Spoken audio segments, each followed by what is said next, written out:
já trabalho, como já é costume.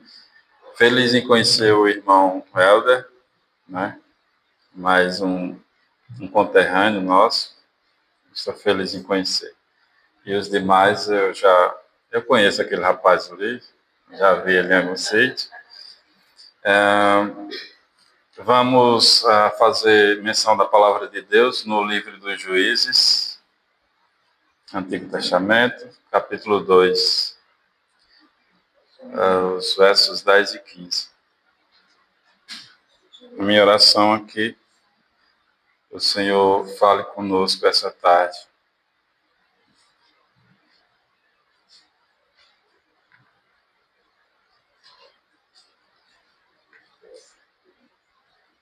Eu vou ler na minha versão, mas os irmãos podem acompanhar na versão Almeida Revista e Atualizada que está na tela. Diz assim a palavra do Senhor, livro dos Juízes, capítulo 2, versos 10 ao 15. Depois que aquela geração morreu e se reuniu aos seus antepassados, surgiu uma nova geração que não conhecia o Senhor, nem tinha visto as grandes coisas que ele havia feito por Israel. Os israelitas fizeram o que era mal aos olhos do Senhor e serviram as imagens de Baal. Abandonaram o Senhor, o Deus dos seus antepassados, que os havia tirado do Egito. Seguiram e adoraram os deuses dos povos ao redor, e com isso provocaram a ira do Senhor. Abandonaram o Senhor para servir a Baal e as imagens de Astarote. Com isso a ira do Senhor se acendeu contra Israel, e ele os entregou nas mãos dos saqueadores que tomaram seus bens. Entregou-os aos inimigos ao seu redor, as quais já não conseguiam resistir. Toda vez que saiu para a batalha, o Senhor lutava contra eles e provocava sua derrota, conforme lhes havia advertido com juramento. Por isso o povo vivia em grande angústia. Pai Santo, estamos nessa tarde, Senhor. Fala conosco, meu Pai. Estamos dispostos a ouvir a Tua palavra, que o Senhor possa trazer uma palavra que venha de encontro aos nossos corações, para que possamos sair daqui alimentados e certo da Tua presença, do Teu amor. Em nome do Teu Filho Jesus Cristo, nós te pedimos e te agradecemos. Amém. Queridos, o reverendo Mansueto pediu um título, né, para a mensagem. Não é de costume, nós bem sabemos que não é costume das igrejas presbiterianas fazer leituras com título, porque isso tem a ver com pregações temáticas, e bem sabemos que o costume nosso é pregações expositivas, né? Bem diferente a gente sabe que a pregação dos arminianos, eles consistem em 3 pontos, né? Os irmãos bem conhecem. Lê o texto, sai fora do texto e nunca mais volta para o texto, né? É uma brincadeira que a gente faz, mas é de grande verdade. Quando a gente vê essas igrejas pentecostais, onde o friso é realmente no sentir, né? E não no aprofundar da palavra de Deus, a gente vê isso acontecendo. O pregador está falando a palavra de Deus, lê o texto, ele sai fora do texto, nunca mais volta para o texto, e chega um momento da pregação que a gente diz, como ele chegou nesse ponto aí? Que eu não sei. Mas que aprova a Deus que o Senhor fale conosco nesse momento, né? Nessa tarde. O texto que outrora a gente acabou de ler é bem conhecido, né? O contexto aqui desse texto, dessa passagem, Josué, né? Acabava de falecer, né? E essa geração que nesse momento aqui vivia em Israel era uma geração que não conhecia os milagres que o Senhor tinha feito a Israel. Era uma geração que não viu nenhum daqueles milagres que havia acontecido no Êxodo, a travessia do Mar Vermelho, os milagres que aconteceu no deserto, né? Pães, maná descendo do céu e etc. Essa geração aqui não conhecia esses milagres, né? E a gente vai realmente atentar para esse texto. O versículo 10 diz assim: Depois que aquela geração morreu e se reuniu com seus antepassados, surgiu uma nova geração que não conhecia o Senhor, nem tinha visto as grandes coisas que havia feito por Israel. Josué, a gente bem conhece, né? Era o servo de Moisés e foi seu sucessor. Josué foi um dos 12 espias, né, enviados para Canaã. E ele e Caleb foi o único que entrou, né, que conseguiu entrar na Terra Prometida, né? Como está lá em Números 14, versos 6 a 9. Ele e Caleb entrou na Terra Prometida. Através de Josué, a gente vê que Deus fez grandes milagres, como a queda de Jericó, os irmãos bem conhecem, né? Que a obediência à estratégia dada por Deus, né, de rodear as muralhas por 7 dias, o povo de Israel conseguiu aquela vitória. E nos mostra exatamente que a vitória vem do Senhor e não nas nossas mãos. E Josué também foi responsável por muitas outras vitórias, como está relatado tanto no livro de Josué como no livro de Números. Mas não é sobre isso que a gente vai falar nessa tarde, né? O que acontece é que essa geração, ela não tinha uma experiência pessoal com Deus. Ela só ouviu falar dos milagres que Deus tinha feito por Israel, né? Cada geração precisa conhecer e experimentar Deus por si mesma. O verso 11 diz assim, 11, 12 e 13. Os israelitas fizeram o que era mal aos olhos do Senhor, serviram as imagens de Baal, abandonaram o Senhor, Deus dos seus antepassados, que os havia tirado do Egito, seguiram e adoraram os deuses dos povos ao redor, né, os cananeus. E por isso provocaram a ira do Senhor, abandonaram o Senhor para servir a Baal e Astarote. O povo que vivia ao redor de Israel, um dos povos que mais influenciou a Israel a desobedecer a Deus e seguir a idolatria, né? O principal eram os cananeus, né? Que são um povo descendente de Cã. E como eu acabei não falando, né? No título da mensagem que eu escolhi, a idolatria nossa de cada dia. A gente vai chegar nesse ponto que os irmãos vão entender bem onde eu quero chegar. Mas primeiro vamos ver o contexto histórico. Os irmãos bem conhecem que Baal era um deus, né, era do panteão cananeu, né?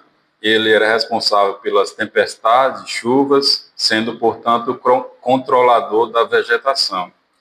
A Bíblia nos fala sobre vários Baal e um nome adjacente, por exemplo, Baal Berite, que significa Senhor do Pacto. Era um deus dos cananeus, mas adorado pelo povo de Siquém.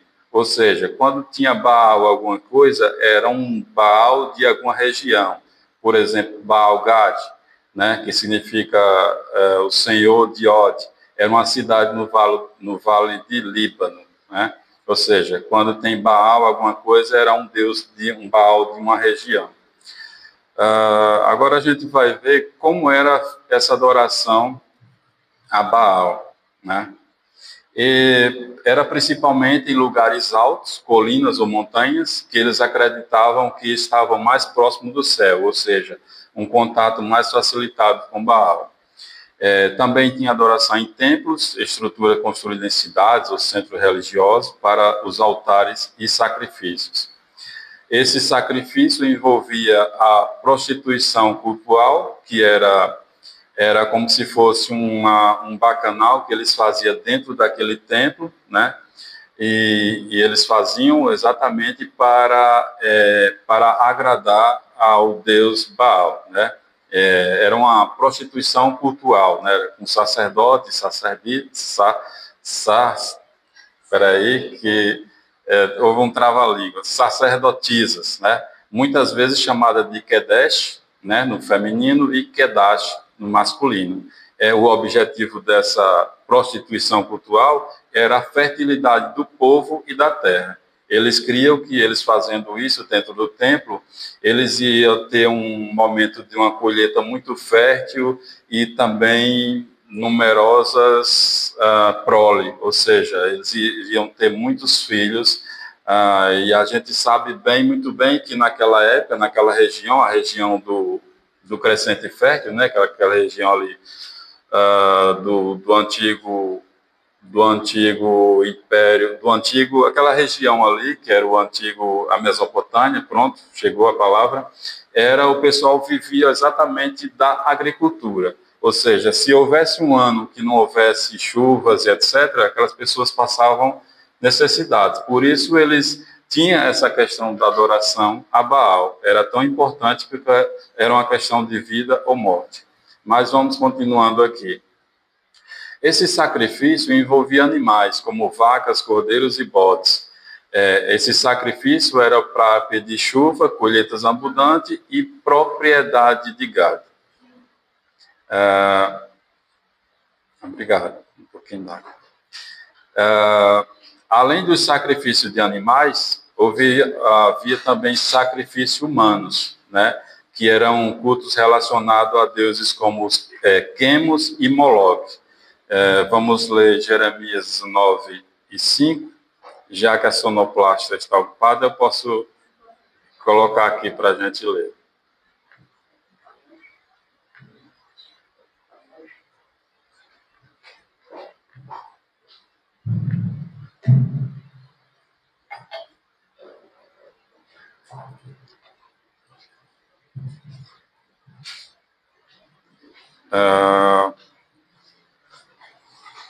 Espera aí que houve um problema aqui.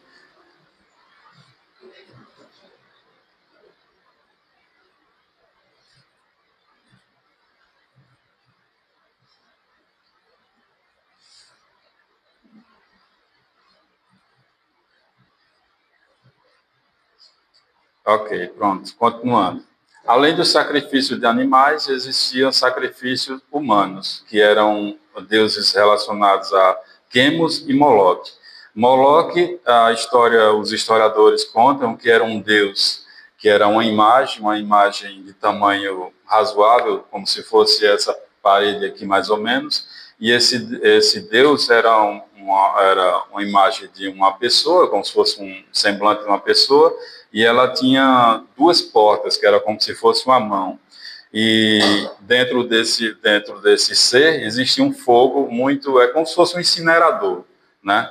E ao abrir aquelas mãos ali, eles jogavam os seus filhos, né? A gente vê isso no Jeremias, em Ezequiel.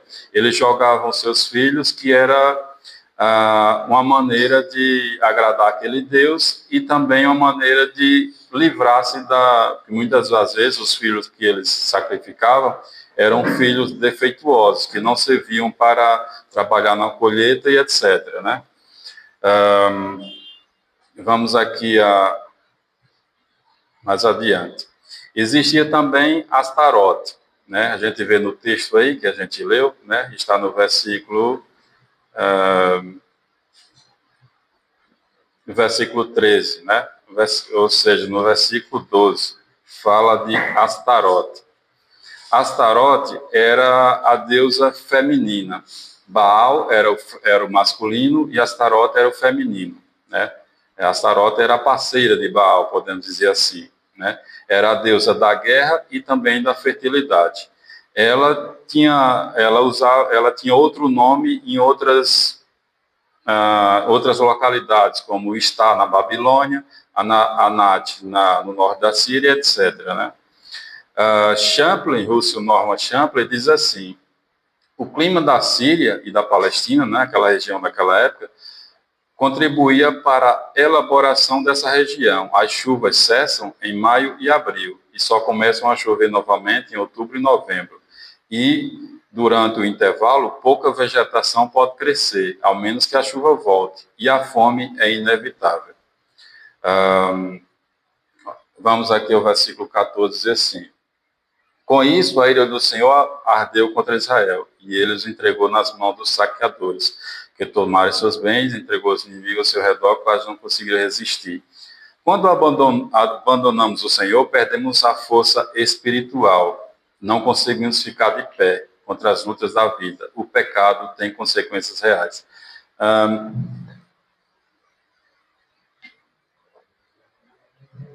No estudo que a gente está a fazer no livro do Apocalipse, que a gente também vai ver um pouco de escatologia, os irmãos vão ver isso mais detalhadamente, que a única maneira do inimigo ter força na nossa vida é quando a gente abandona a obediência a Deus e a gente acaba pecando em coisas corriqueiras da nossa vida. A gente sabe que as pessoas que vivem no lamaçal do pecado, né, essas pessoas já estão entregues nas mãos do inimigo. E a gente vai ver que na vinda de Jesus Cristo a essa terra, né, quando o Verbo se encarnou, quando ele nasceu, cresceu, morreu, ressuscitou, foi assunto ao céu, ali iniciou a batalha escatológica. A gente vai ver isso mais detalhadamente quando a gente estudar na escola dominical, por exemplo. E ali a gente vai ver exatamente que o pecado é que faz a gente realmente estar desprotegido contra as coisas do inimigo na nossa vida.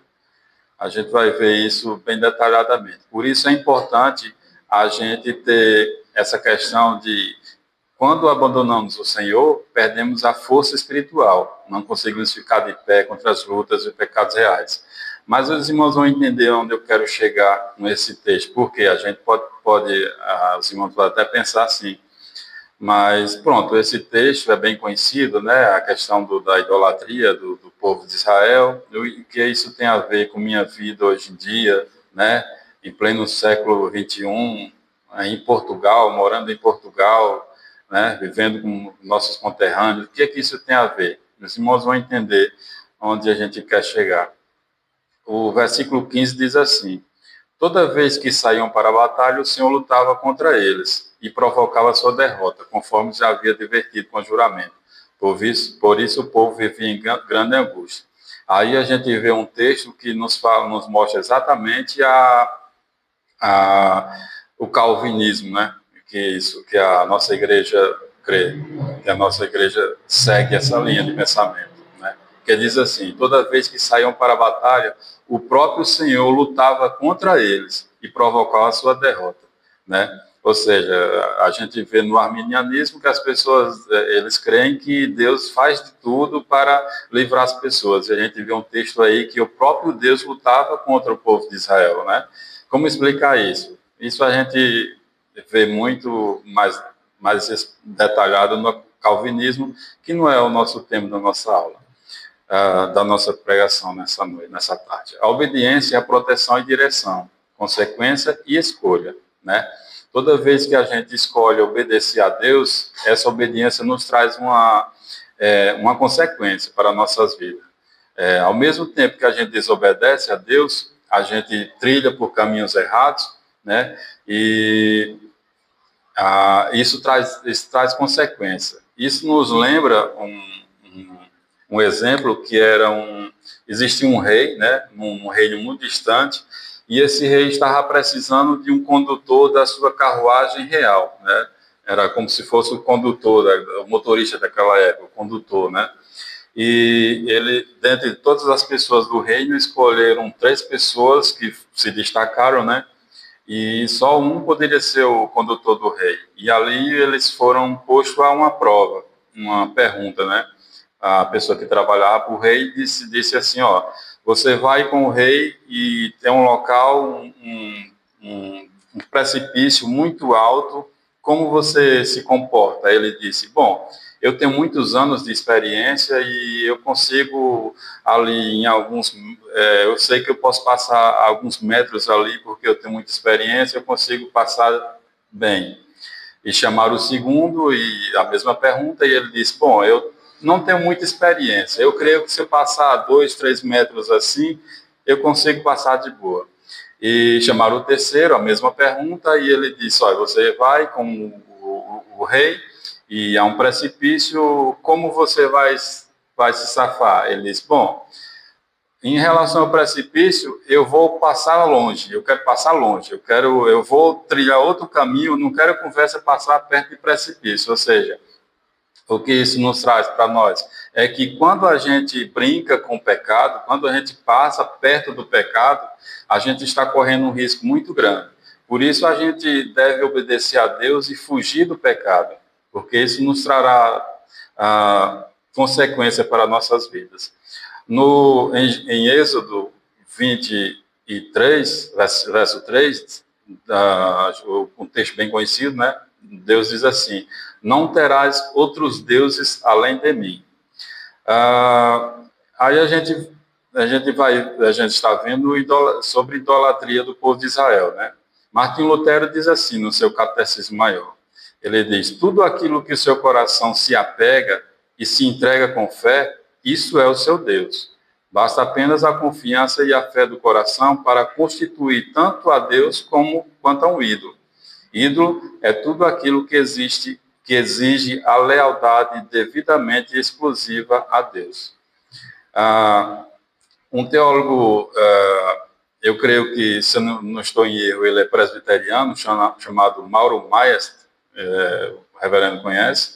No seu livro A Origem da Idolatria, ele diz assim: a idolatria não reside no ídolo em si, mas no coração do próprio idólatra. Ou seja, o ídolo não é nada. O ídolo só existe porque tem uma pessoa que dá o seu coração para aquela idolatria morar, né? Um teólogo americano chamado G.K. Bale, né, em seu livro Uma Teologia Bíblica da Idolatria, ele diz assim: você se torna aquilo que você adora. O apóstolo São João, na sua primeira carta, no capítulo 5, verso 21, ele diz assim: filhinhos, guardai-vos dos ídolos. Aí a gente pode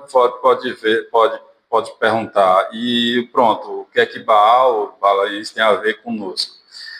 A gente pode ver que hoje em dia nós temos Baals modernos, ou Baalins modernos, por exemplo, riqueza, prazer e poder, né? Mas a gente vai, digamos assim, uma maneira popular de falar, chafurdar mais isso, né? Agostinho, ele disse assim: a felicidade é o próprio Deus.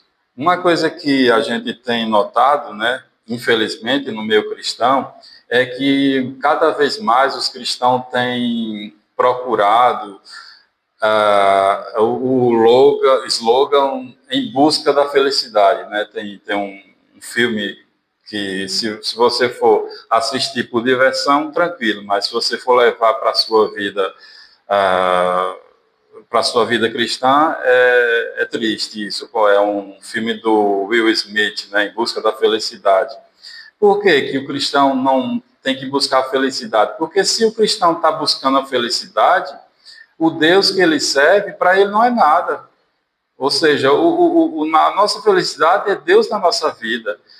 O que é que Davi fala, né? Davi diz que o Senhor é meu pastor, e no original hebraico diz assim: de nada terei falta. Não é como as pessoas lêem, né, numa revista corrigida, e diz assim: nada me faltará. As pessoas, realmente, se eu tiver, final de mês eu não tiver dinheiro, então o negócio está errado aqui, porque Davi diz que nada me faltará. E não é esse o contexto. No original diz assim: de nada terei falta. Ou seja, quando a gente tem Deus na nossa vida, nada mais a gente precisa. Aquele espaço no nosso coração está preenchido. Mas continuando aqui, Calvino, ele disse assim, e é uma frase muito famosa de Calvino. Ele diz assim: o coração humano é uma fábrica perpétua de ídolos. Ou seja, Calvino, ele quis dizer assim: a mente humana, quando deixada sozinha, é uma fábrica de ídolos, né? Mas a gente vai ver aqui uma coisa interessante, que cultura secular moderna, movimentos pós-cristãos, pacote de rebelião, é tudo uma coisa só, ou seja, está tudo interligado. Por exemplo, a gente vai começar aqui com quantos aqui já ouviu da teologia liberal, né? Um movimento teológico que surgiu principalmente na Europa no século XIX, principalmente com os teólogos alemão Friedrich Schleiermacher, desculpe, mas em alemão não sou muito bom, e Adolf von Harnack, né? O que é que eles pregavam? É que a Bíblia ela contém erros. E outro pensador, mas saiu um pouco dessa linha, é o Calbart, mas pronto, a gente fica com esses dois mesmo, o Schleiermacher e o Van Harnack. Eles diziam que o texto bíblico ele contém erros, né? Eles pregoavam isso. Mas mesmo nos erros que há na Bíblia, Deus fala conosco. E o que é que eles falavam mais? É que aquela questão de quando Jesus curou um cego, ressuscitou Lázaro, quando ele ressuscitou ao terceiro dia, isso é mito. E eles diziam assim, a gente tem que desmistificar, obrigado, os mitos que há na Bíblia. A gente tem que ficar com a moral que está na Bíblia, quando Jesus manda amar os seus inimigos e etc. Isso é a teologia liberal pregava através desses nomes, e houve outros também, mas os principais eram esses, né? A fé não deve ser compatível com a ciência, ele dizia. Textos bíblicos são estudados com documentos históricos e culturais, não necessariamente como palavras literais de Deus, né? Eles tinham um foco na mensagem ética e moral de Jesus. Eles diziam que os milagres de Jesus são interpretados com lições morais ou espirituais e não eventos literais, né? Da teologia liberal derivou também a teologia da libertação, que é algo bem presente na América Latina e principalmente no Brasil. É um movimento teológico cristão que surgiu em 1960, que busca interpretar a fé cristã a partir da realidade dos pobres e oprimidos, principalmente com o padre e teólogo chamado Leonardo Boff. Eu, quando estava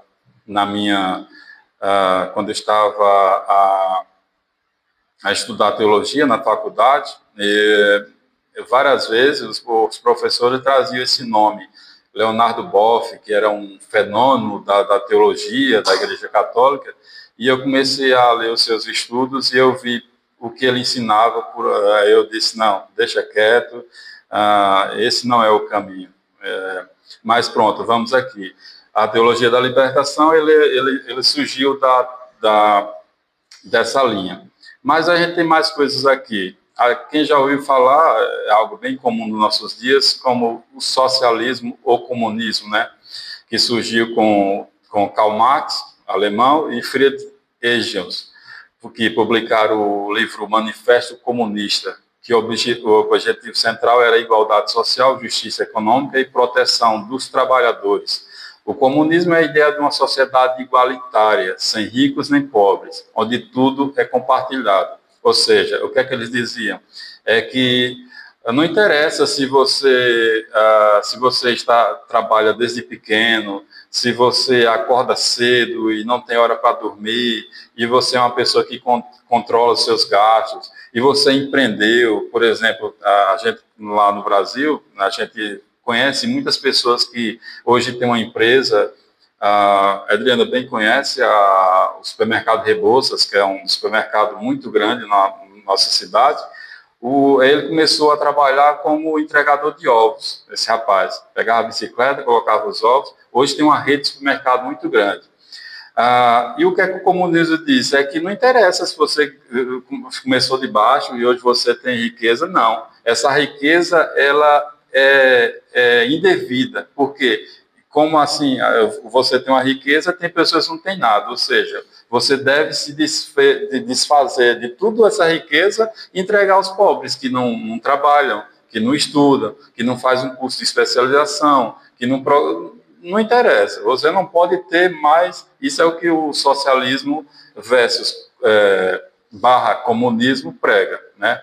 A gente aqui no contexto de Portugal, a gente tem um camarada que viveu até o ano 70, né? Chamado de Antônio Oliveira Salazar, o chefe ele conhece bem, né? Ele foi que fez a mudança do sistema de governo, implementou o novo regime de Estado Novo em 1933. Mas muitos acusam que o Salazar foi ele que começou essa questão de coisas sociais para Portugal, ou seja, enquanto antes de Salazar as pessoas para ter alguma coisa precisavam trabalhar, precisavam acordar cedo. Depois de Salazar, não, só bastava dizer, ó, eu não vou trabalhar hoje não, tem alguma coisa aí para mim? Não, você tem aqui, pega um cheque aqui, não precisa se preocupar não, que o governo aqui é o seu pai, é a sua mãe que vai dar todo, e a gente sabe que isso é um caminho totalmente errado, um caminho sem volta, né? Pronto, a gente tem visto aí várias coisas, né? Mas por que a gente está falando isso, antes de iniciar, antes de continuar para outro ponto? É que, assim como o povo de Israel tinha os seus deuses, Baal, eu não sei se eu falei, mas o Moloque, ele tinha aquela questão de sacrificar os seus filhos. Hoje em dia a gente tem o aborto, que é o Moloque atual, é o Deus. Se você chegar em, por exemplo, há casos de mulheres que foram presas, mulheres que apenas estavam orando na frente de clínicas aborteiras, né, orando para as mulheres não mudarem de ideias, é que as pessoas foram presas, porque não pode ir contra o pensamento do Deus desse século, que é um deles, né? Esses dias eu estava estudando sobre Israel, né? Israel, não o Israel bíblico, mas Israel como nação atual, né? E eu descobri que 98% dos casos que levam para ser averiguado se é abortado ou não, é abortado lá em Israel, né? Mulheres entre 17 e 40 anos, ou seja, fora dessa faixa, automaticamente já é abortado. Mas nessa faixa é levado para um médico, um psiquiatra, um psicólogo, e ali tem uma avaliação, mas 99% dessas mulheres que passam por essa avaliação são aprovadas, ou seja, um país que muitos acham que é um povo escolhido por Deus. Eu estou falando do Israel bíblico, eu estou falando do Israel como nação. Não, é um povo separado por Deus, mas é um povo que mata milhões de crianças todos os anos, né? Ou seja, alguma coisa está errada aí. Mas isso aí é um caso para a gente ver depois, quando a gente falar sobre isso. Feminismo. A segunda onda do feminismo foi entre a década de 60 e 80, com a americana Betty Friedan e a francesa Simone de Beauvoir, que era casada com o filósofo Jean-Paul Sartre, né? E ela dizia que ser mãe é uma opressão. E esse casal foi responsável por casos por exemplo, a Simone de Beauvoir, ela trazia meninas para o Jean-Paul Sartre, né? Ele era um pedófilo inveterado e pronto. E assim como eles viviam naquela região da França, na alta sociedade, isso era cobertado, né? E pronto, o que é que o feminismo diz? Maternidade é uma coisa insignificante. As mães nas clínicas, quando uma mãe pergunta o que é que ela faz, ela diz, não faço nada. Ou seja, ser mãe é o mesmo que não fazer nada. Ou seja, uma mãe que dedica sua vida a filhos, que são filhos que vão ser criados nos caminhos do Senhor, que vão ser missionários, que vão ser pregadores da palavra de Deus. Ou seja, essas mães não estão fazendo nada. Mas se essa mãe for para uma fábrica arrochar uma porca, aí sim, ela está fazendo algo muito tremendo para a sua vida. Isso é o que o feminismo prega. Infelizmente, isso tem entrado nas igrejas evangélicas. Esse movimento convenceu que as mulheres apertaram uma porca nas fábricas mais honroso do que trocar uma fralda. Sobre o pastorado feminino, até o século XIX não havia uma pastora sequer em todo o mundo, né? Após a primeira onda feminista, iniciou essa dúvida. no texto que Paulo fala em 1 Timóteo 2, 11 e 12, que ele diz assim, não permite que a mulher exerça a autoridade de homem na igreja, até o século XIX não havia dúvida sobre esse texto. Depois do movimento feminista, as pessoas começaram a meditar. Quer dizer, Paulo está sendo muito machista, não devemos acreditar no que Paulo fala na Bíblia, não. Vamos acreditar no que as femininas estão falando, as feministas estão falando, porque agora não devemos seguir essa linha de raciocínio, né?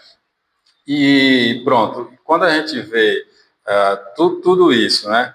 Isso que a gente acabou de ver, a teologia liberal nos leva à teologia da libertação, comunismo / socialismo, feminismo.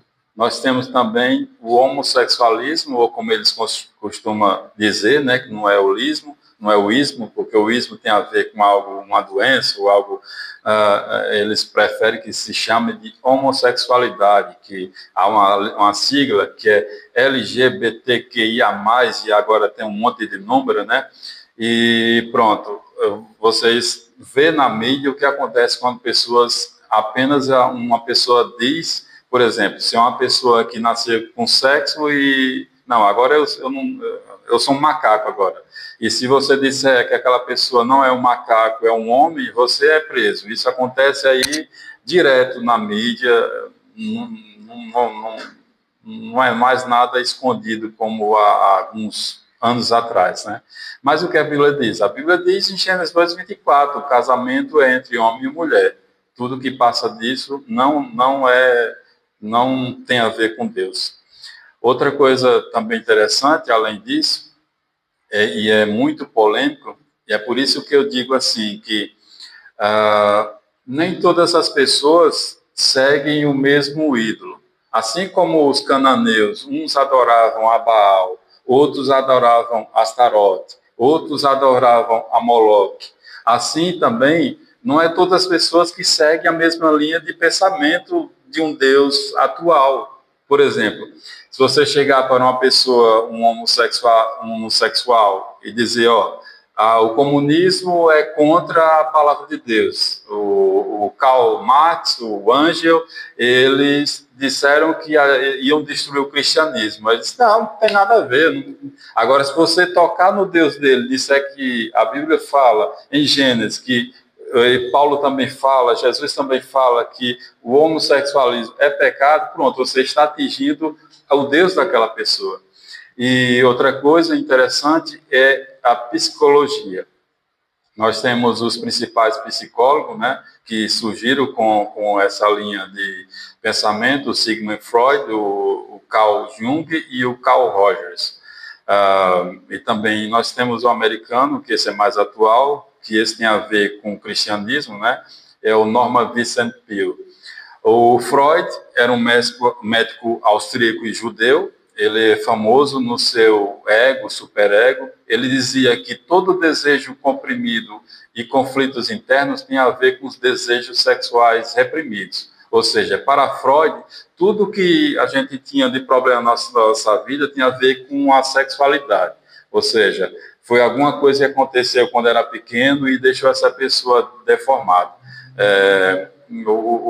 Tanto Freud como o Jung, como o Rogers, eles, além de não acreditar em Deus, eles tinham ódio de Deus, né? O Carl Gustav Jung, um psiquiatra suíço, ele dizia que sua mãe, na sua casa, ela tinha duas camas separadas, que eram camas para espírito vir dormir à noite. E ela era uma pessoa, o Jung dizia que sua mãe era uma pessoa amável de dia e à noite era uma pessoa terrível.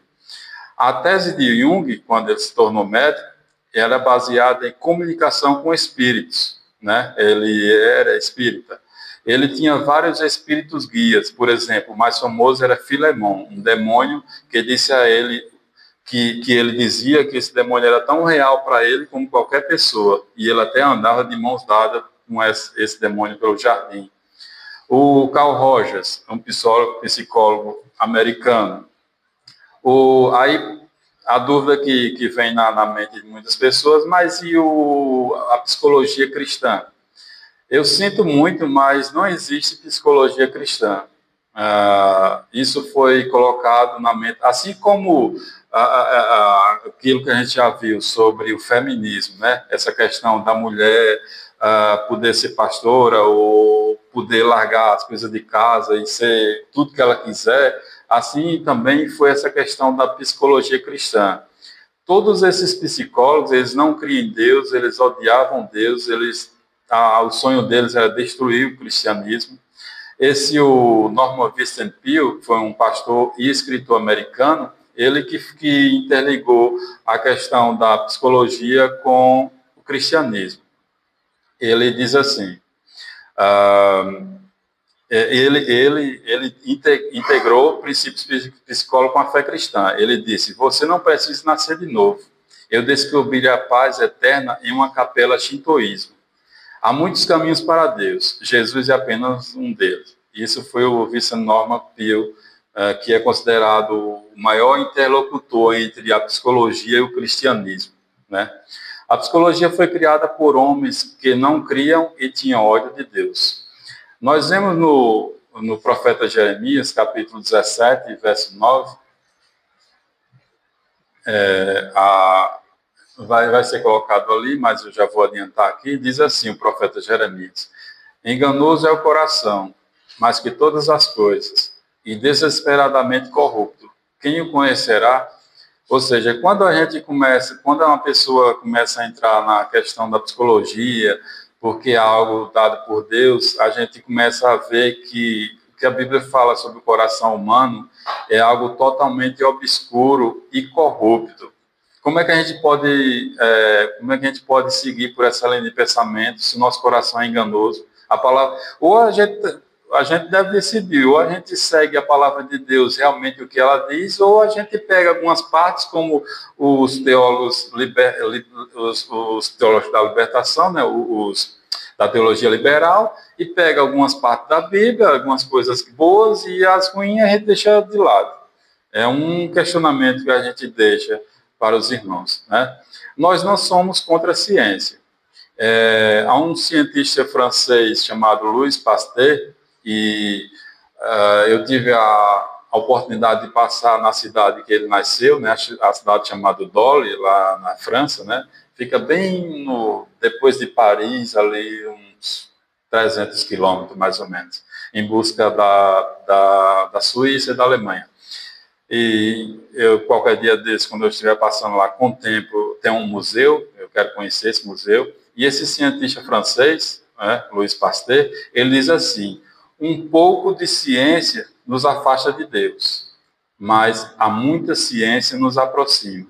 Ou seja, nós temos muitos cientistas que são cientistas que defendem a fé cristã, que creem realmente que o Gênesis foi literal, Deus fez homem e mulher, Deus fez tudo que existe, a criação humana, e pronto. O que acontece é que há muita fraude no meio cientista, e essas fraudes vêm realmente contra a fé cristã a gente poderia falar de muitas outras coisas que também está nessa linha, né? Nós temos o movimento negro, o antirracismo, nós temos os movimentos ambientalistas que esses dias disseram que as vacas na Alemanha, na Holanda principalmente, o governo da Alemanha disse que o pum das vacas está acabando com o ambiente. Ou seja, em poucos anos os homens vão morrer por causa que as vacas estão dando muito pum, né? Aí a gente vê de onde as pessoas tirou isso, ou seja, alguma coisa por trás existe, né? Nós temos os movimentos de relativismo moral, ou seja, não existe uma verdade absoluta. Quando eles pegam um texto bíblico, eles dizem, não, isso aqui não é uma verdade absoluta, não. Deus está falando aqui, mas foi naquela época, para aquelas pessoas. Hoje a gente vive um novo contexto. O ex-presidente americano, chamado Barack Obama, que era um esquerdista, né? Ele, em uma das suas mensagens políticas, né? aquelas mensagens em palanques, ele dizia assim, se a gente não deve levar em conta as coisas que estão na Bíblia. E o Barack Obama era esquerdista. Por quê? Ele dizia assim, por quê? Se você for passando um certo dia, olhar para um arranha-céu em Nova York e ver um homem com um filho querendo sacrificar o seu filho, o que é que você vai fazer? Você vai chamar a polícia e vai fazer alguma coisa. Ou seja, aquilo que aconteceu ali com Abraão, com Isaac, foi naquela época. Ou seja, ele pega um texto que, o principal contexto que a gente tem da Bíblia Sagrada como regra de fé e prática na hermenêutica bíblica é a Bíblia por si, ela se explica. Ou seja, a gente tem que pegar aquele texto e é um texto que a gente, como é que a gente compreende? Que ali é um texto descritivo. Existe texto descritivo e texto normativo. E o que é que significa isso? Isso não é nada, não é nem uma comida italiana, não. Isso é fácil de entender. Texto descritivo é algo que descreveu algo que aconteceu naquela época. Por exemplo, quando fala do adultério de Davi, é um texto descritivo, aconteceu com ele, ele errou. A gente vê no livro de Salmo ele dizendo: Senhor, não retire de mim o teu espírito, perdoa porque eu tenho feito isso e aquilo. A gente vê Davi se arrependendo. Isso é um texto descritivo. Agora, um texto normativo é algo de norma para nossas vidas. A gente viu o apóstolo São João falando: filhinhos, guardai-vos dos ídolos, ou seja, sai fora dos ídolos. Isso é um texto normativo, é uma norma de vida para nossas vidas, né? Mas isso as pessoas que seguem o Deus desse século ou os ídolos do nosso século não seguem isso. Eles dizem que não existe uma verdade absoluta. No livro de 2 Reis, capítulo 23, 6, diz assim: também tirou da casa do Senhor o ídolo do bosque, levando para fora de Jerusalém, até o ribeiro de Cedron, e queimou junto ao ribeiro de Cedron, e desfez em pó, e lançou o seu pó sobre a sepultura dos filhos do povo. A gente vê que naquela época lá, existia já idolatria dentro do templo, dentro da casa do Senhor. E a gente pode ver hoje em dia, a gente pode parar para pensar, infelizmente, existe a idolatria dentro da igreja cristã? Infelizmente existe. Não é todas as pessoas que vão defender o ídolo do comunismo ou o ídolo do feminismo, mas que Deus tenha misericórdia da vida de cada um, que Deus nos dê força, que possamos cada dia mais nos libertar e conhecer que somente a palavra de Deus pode nos levar ao verdadeiro caminho. Amém? Eu passo para o reverendo Mansueto.